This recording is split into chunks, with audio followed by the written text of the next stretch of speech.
Hey guys, this is Connor at Conquest HP, and this is my powerlifting meet prep vlog number 7, I think. Today I'm going to talk about the supplements that I use, the things that I find are helpful for my prep, for strength gain, for fitness in general, or so I think.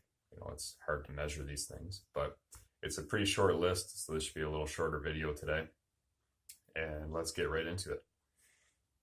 So I get most of my stuff from CanadianProtein.com. I'm not affiliated with them or anything like that. I just started buying protein from them a couple of years ago, I think, a few years ago now. And I find that the quality of the protein seems to be pretty good in my own subjective experience, and what I have read of them on their website seems to be pretty credible.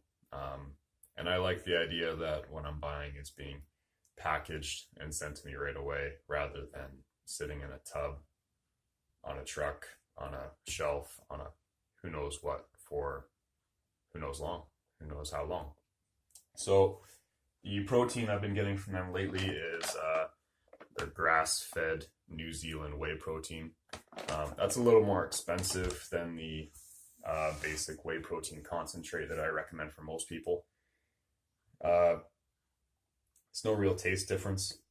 There's no real massive difference in any way, really, from whey protein concentrate, apart from the amino acid profile. So New Zealand whey, it does have more leucine, which is one of the amino acids per scoop. It's one of the branched chain amino acids, which is a popular term right now, but it's one of the amino acids most responsible for building muscle. So if I can get a little bit more of that per scoop, I'm going to do that, especially because the way that I eat, like I have lots of carbs in my diet right now. I just function better with lots of carbs. So for me, I get lots of kind of incidental protein through my grain intake and other stuff like that. So when I do have a dense protein source, like protein powder, meat, or eggs, or whatever, I want to make sure I'm getting as much of the important amino acids like leucine that aren't in grains quite as much, because they are important for muscle growth. So that's the only reason that I kind of upped from basic whey protein concentrate to grass-fed New Zealand whey. People will tell you hormones this, hormones that, or you don't have to worry about that stuff. It's probably negligible. And most of the hormones that people would be afraid of are either stored in or part of fat of the animal in the first place. And if you're getting protein powder, there's not much fat involved in the first place. And I don't know how it works with dairy compared to meat animals, but I do know with meat animals, then they have to be at a certain level, hormonally speaking, and antibiotic use and all that stuff anyways, before they're used for production. So not something you have to worry about. I recommend their Canadian maple protein flavor, because it's probably the best flavor I've ever had in my life. It's ridiculously good. You just have to cycle it off every now and again so that you get to resensitize to maple. I've got some caffeine pills, or caffeine capsules. I also got those from Canadian Protein, but another reason I use Canadian Protein quite a bit is the stuff I get, you can get pretty much anywhere. And if you have a company that you kind of like working with, you might as well work with them. So like caffeine is ridiculously standardized. You could get caffeine capsules from Walmart, or from the closest pharmacy or drugstore or whatever, or from a supplement company. For whatever reason, a lot of supplement companies will have it a little bit cheaper than you can get it on the shelf sometimes, and you're buying the same thing. So like I said, it doesn't make a huge difference in terms of the actual product you get, so just find the deal. I don't use these too often. There's 200 milligrams of caffeine per capsule, so they're little atom bombs, but I bought them when we were, flipping a whole bunch of houses and selling houses and buying houses, and life was crazy and sleep was all over the place. So if I miss a couple hours of sleep, I'm a little groggy in the morning, I don't want that to affect my workout every time. If you have a lot of nights in a row like that, it's going to hit your workout pretty hard. So you don't want to ignore that or cover it up by always dosing really high with caffeine, but you can get away with it sometimes. And in those special cases where the energy is a little bit low, caffeine is pretty well the best performance enhancer you're looking at legally. I know a lot of supplement companies are pushing like caffeine free and stimulant free pre-workout mixes or powders or whatever, but I just think that's kind of silly because the caffeine is in many ways the valuable part, at least for me. But again, not something I use very often because this is supplement number one. I've got my black coffee, which I make because I make it really strong. I tried to make it weak the other day and make a little more coffee and see how that went, and it was awful. So I just gonna go right back to making it like rocket fuel. Next up, I have creatine monohydrate. Before I move on, I guess caffeine. It is a valuable supplement for almost any fitness goal. It'll help you with fat burning. It'll help you with endurance. It'll help you with maximal strength. But you have to bump up your dosage in order to get that effect. So if you're accustomed to drinking 2 cups of coffee, whatever, 200 milligrams of caffeine a day, you're not going to see that big a performance enhancement above that by consuming the same amount. You have to go above that 200 milligrams if you want to see additional performance enhancement. Otherwise, that 200 milligrams you get is just kind of maintaining what your body's used to. So it's not performance enhancing, it's just preventing performance decrements, if that makes sense.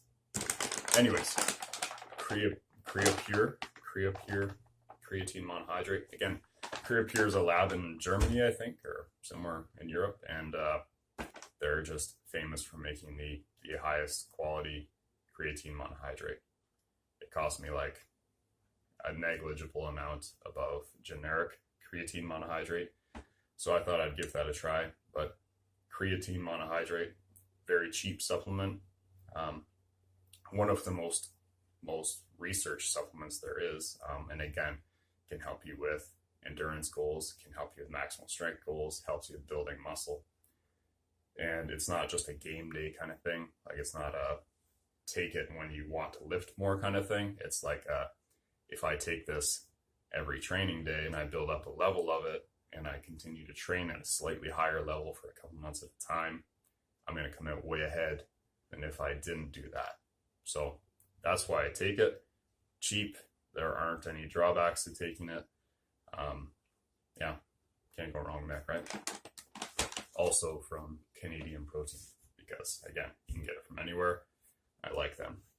The other stuff it's not really supplements. It's kind of like, I guess they're kind of supplements, but I'm just kind of supplementing my vitamin intake in some different ways. Things that I don't get through the diet, I'm just making sure I get through capsule or pill form, just to kind of cover my bases for the things that I know I'm likely to be short in.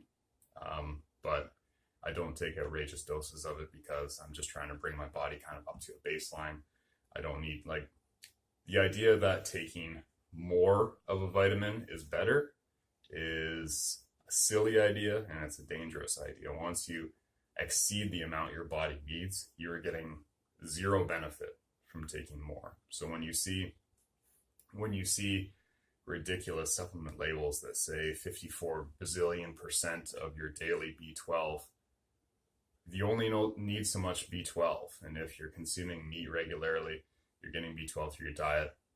You don't need that much. It's not going to help you in any way, so there's no advantage to it. So I don't mess around with a lot of that stuff. So I have omega-3 fish capsules. This is basic stuff. I get the stronger ones.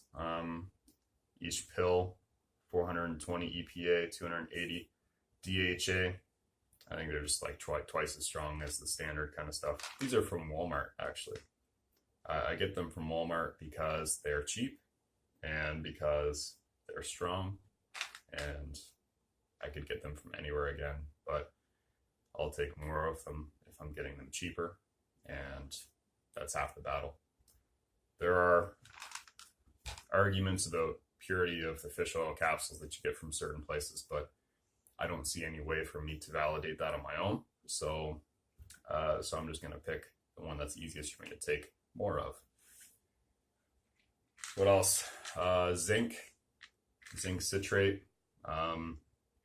Again, this is just something I don't think I'm getting a ton of through my diet, or I might not be getting an adequate amount of. So I take it just to be safe. I take zinc is okay to take as an ongoing, just kind of boost your zinc level kind of thing, or bring you back up to baseline. So I take the minimal dosage of that. Magnesium citrate. These can be kind of tough to find. You'll often see magnesium mixes, like, what are the other types?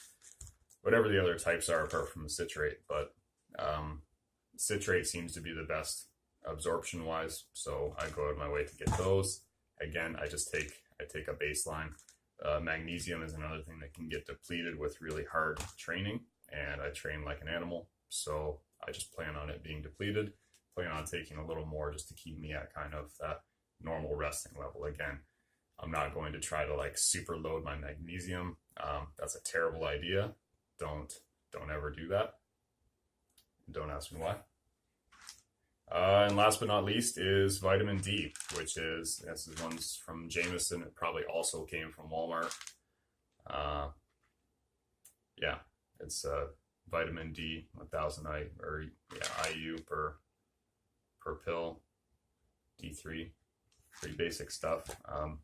I started taking that in the winter months because Canadian winter makes up about 89% of the year, and I find that without direct sunlight, maybe it's a psychological thing, maybe it's SAD, seasonal affective disorder or whatever, but I seem to have better energy and better motivation, and it's easier to get to the gym and recover when I take that in the winter. So I take 4,000 IU per day through the winter, and I take anywhere from like 1 to 3 per day during the summer if I'm getting outside pretty regularly. But that's the entire supplement roundup. That's all that I take. As I said, not all of them are even regular additions. They all play a really small role, but people are really interested in supplements. But like I said in a recent Instagram post, I walk by supplements every time I leave the gym. Supplements for sale, that is. Lots of fancy ones, lots of nice labels, lots of flashy graphs, but very few of them are going to follow or deliver on the promises that they make. But they will cost you money, and they might distract you, and that makes them not only not worthwhile, but maybe detrimental.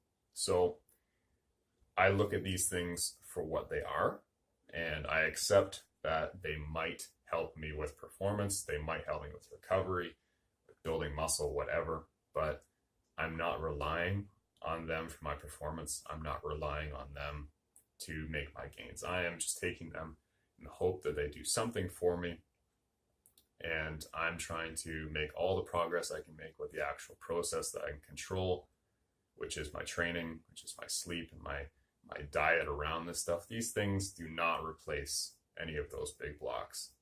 And even things like magnesium, which could help you sleep if you have trouble sleeping, does not replace good sleep hygiene. So you have to make sure the lifestyle pieces are there first. Otherwise, these supplements become more and more useless and bigger distractions that have zero effect or zero chance of providing big effects for you. So I hope that clarifies things a little bit. A pretty boring supplement roundup, I'm sure, compared to some other stacks out there, but hey, I'm making progress. I feel good, and I'm cheap. So this covers all my bases. All right, you guys have a great day. I'll talk to you again soon. Meet is coming up really fast. It's less than a month away now. So I'll get a couple more of these out closer too, and I'll talk to you guys again soon. Don't forget to hit like and subscribe for some more.